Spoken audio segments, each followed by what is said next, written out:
በጓደኝነት ከቆየንባቸው 1 ዓመት ከመንፈቅ ውስጥ እንጋባ የሚል ጭቅጭቅን ተከትሎ ለመጋባት ከወሰንን ሳምንታትን አስቆጠርን። በእነዚህ ሳምንታት ውስጥ ግን ከመጋባታችንም ለቤተሰብ ከማሳወቃችንም በፊት ማወቅ ያለብሽ ከባድ ጉዳይ አለ ብሎ አንድ ካፌ ላይ ቀጠረኝ።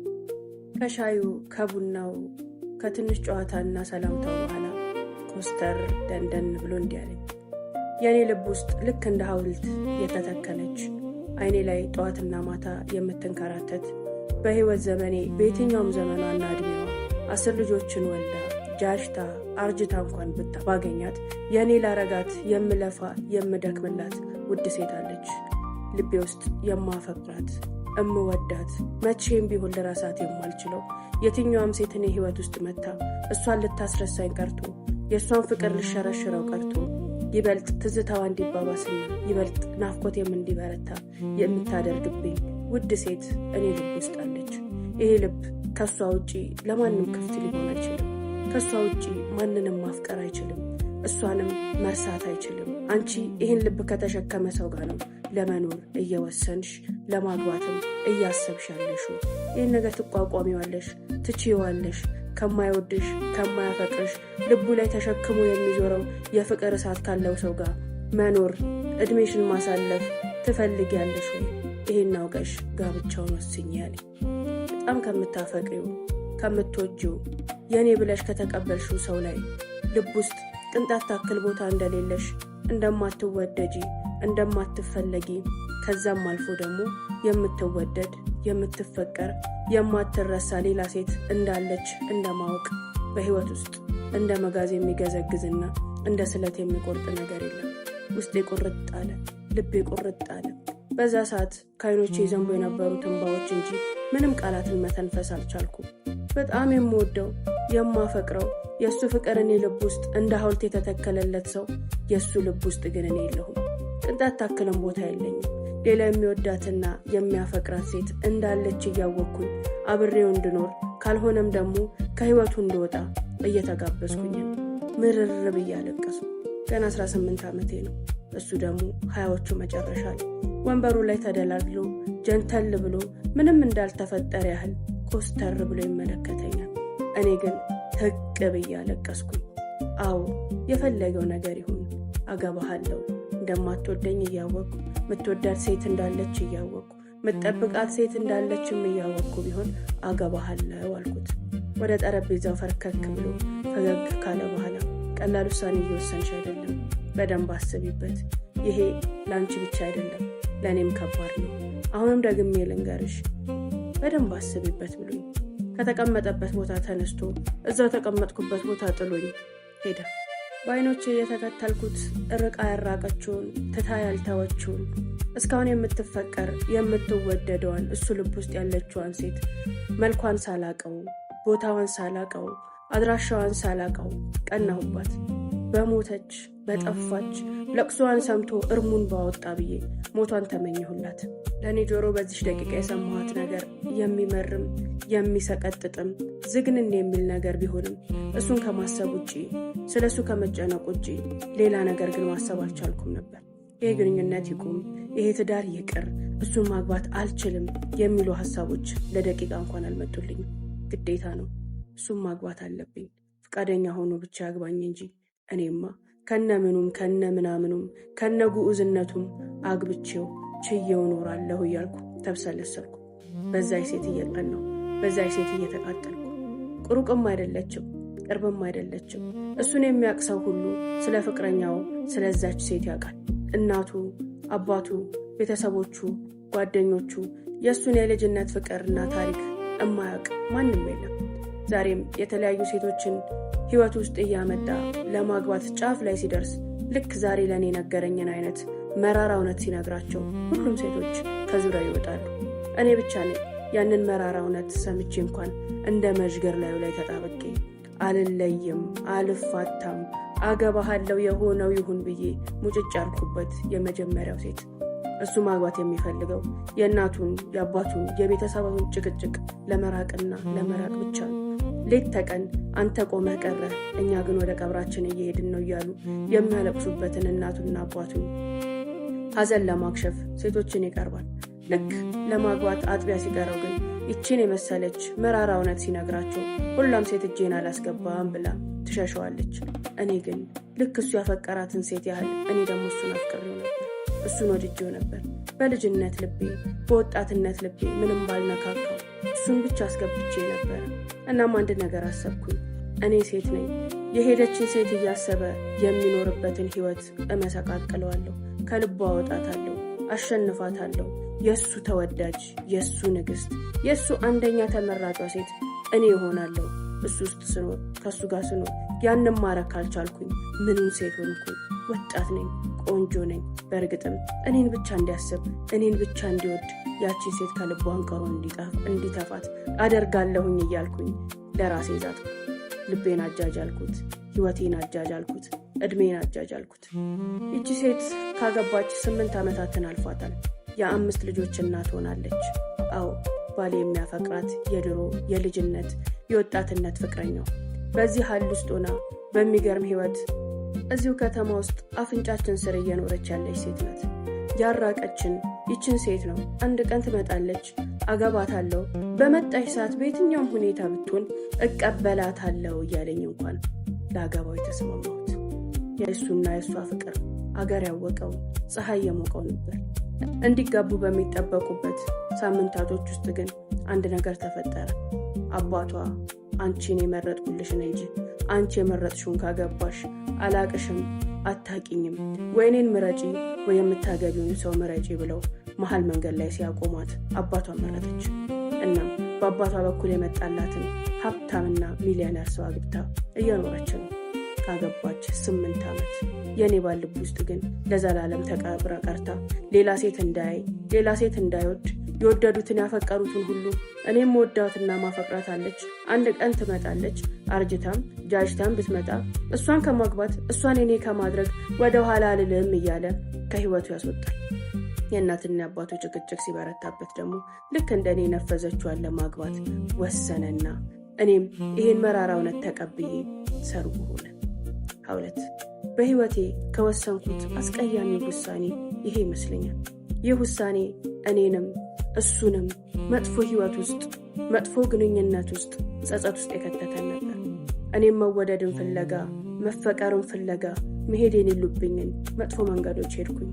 እሱም የሚወዳትን ሴት፣ አጠገቡ አፍንጫው ስር ያለችውን ሴት ለማየት ለማግኘት የሚከፍላቸው መስዋዕትነቶች የኔን ህይወትና ኑሮ የሚበጠብጥ ሆነ። ያቺ ሴት ልቤ ውስጥ አለች ይበል እንጂ ልብ ውስጥ ብቻ አልነበረም ያለችው። ስልክ ውስጥም ነበረች፣ አይን ውስጥም ነበረች፣ ህይወቱ ውስጥም ነበረች። ምክሯ ውስጥ፣ ውጣ ውረዷ ውስጥ ሁሉ እሱ ነበረ። አማካሪዋ፣ ጓደኛዋ ነበረ። አግብታም ወልዳም እርቃም።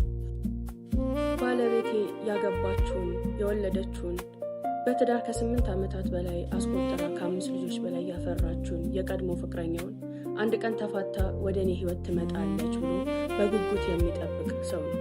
ካገባችበት ቀን ጀምሮ እስከ ዛሬዋ እኔን አግብቶ ከኔ ጋር መኖር ከጀመረም በኋላ ይህ ተስፋና ምኞቱ ከምን አንግል እንደሆነ ለምን እንደዚህ እንደሚያስብ ግራ ቢያጋባኝም አሁን ግን የተገለጠልኝ ነገር ያቺው የቀድሞ ፍቅረኛው የምታጓጓው፣ የምታባብለው፣ ትቶ እንዳይተዋት፣ ረስቶ እንዳይረሳት የምትጎተጉተው መሆኗን ማወቄ ነው። ያንን ሁሉ ነገር ከነገረኝ በኋላ ልጅነትን እንጂ ልነት አላቅም። ለጋብቻው ተስማማሁኝ። አገባሃለሁ፣ የሆነው ይሁን የመጣው ይምጣ፣ እንጋባ ብዬ ሙጭጭ አልኩበት። እሱም እሺ ብሎ ሰርጉ ሆነ፣ ተጋባል። ከጋብቻችን በኋላ የኔ ነፍስ መጨነቅ፣ ቅናቴ መሀየል፣ ደስታና እርካታ ማጣት የጀመርኩት ብዙም ሳይዘገይ ነው። ካገባሁት በኋላ ይበልጥ መናደድ፣ መቅናት፣ ባዶነት ይሰማኝ፣ አለመወደዴ በጣም ያንገበግበኝ ጀመር።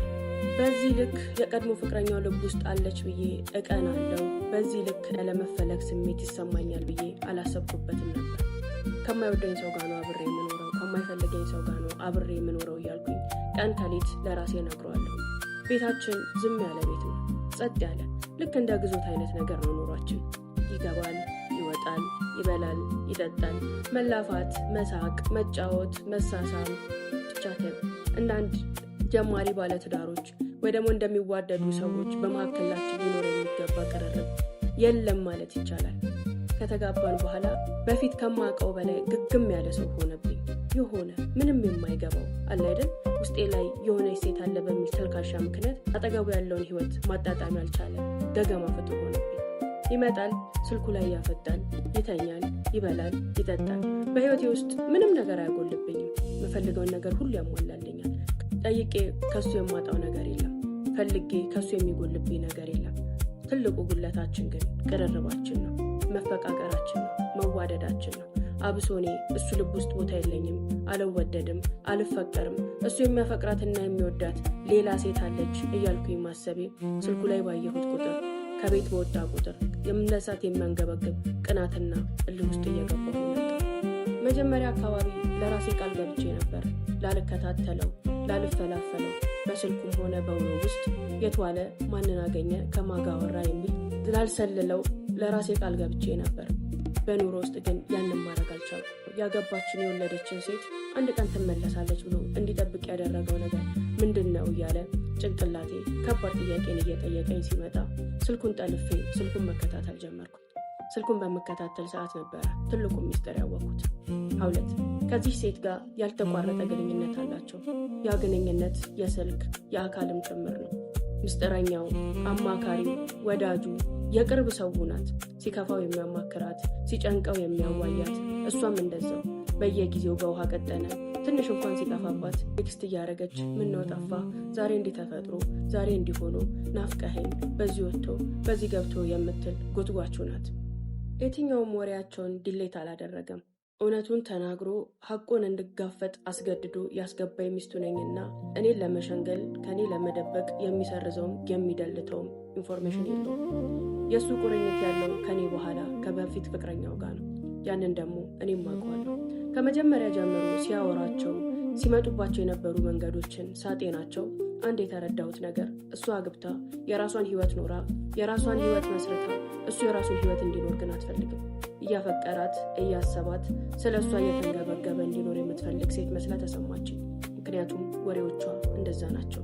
የምታወራቸው ነገሮች በትዳሯ ደስተኛ እንዳልሆነች፣ ከዛሬ ነገ ቤቷን ጥላ ህይወቷን ጥላ ወደ እሱ ለመመለስ ፍላጎት እንዳላት የሚገልጹና እና ወሰንሽ እንዴ በሚል ሀሳብ ደግሞ ልጆቼስ፣ ቤቴስ፣ ቆይ እስኪ ትንሽ ጊዜ ስጠኝ፣ ትንሽ ተረጋጋ እያለች ሆዱን እያባባች ነፍሱን እያንሰፈሰፈች ለዘመናት ለአመታት ከእሷ ስር እንዳይወጣ አድርገው የተበተበችው ሴት ናት።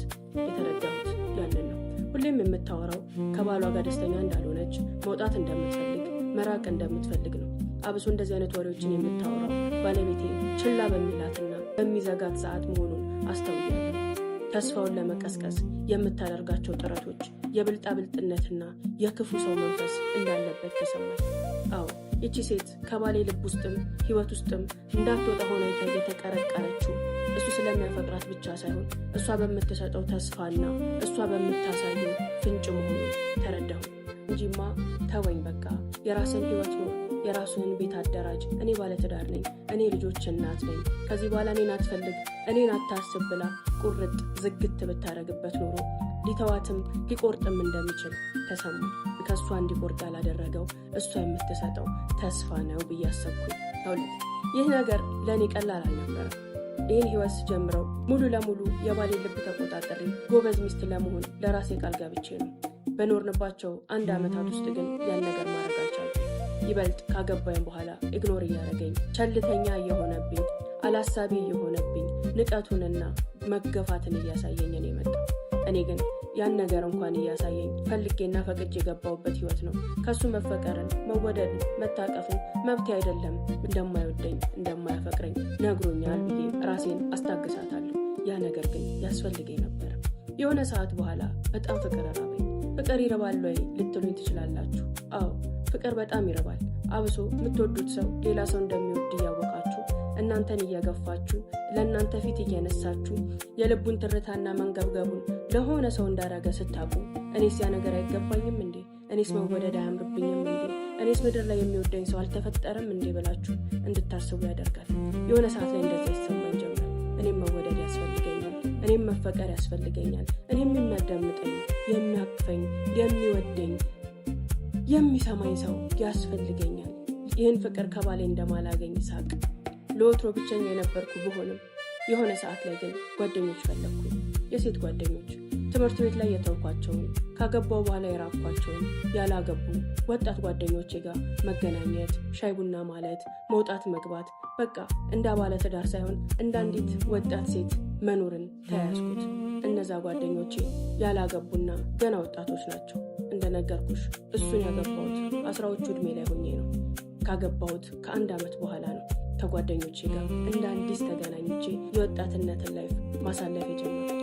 ስለዚህ ውሎዬም አክሽኔም ሁሉ እንደ አንድ እንዳገባች ሴት ሳይሆን እንዳላገባች ሴት ነበር።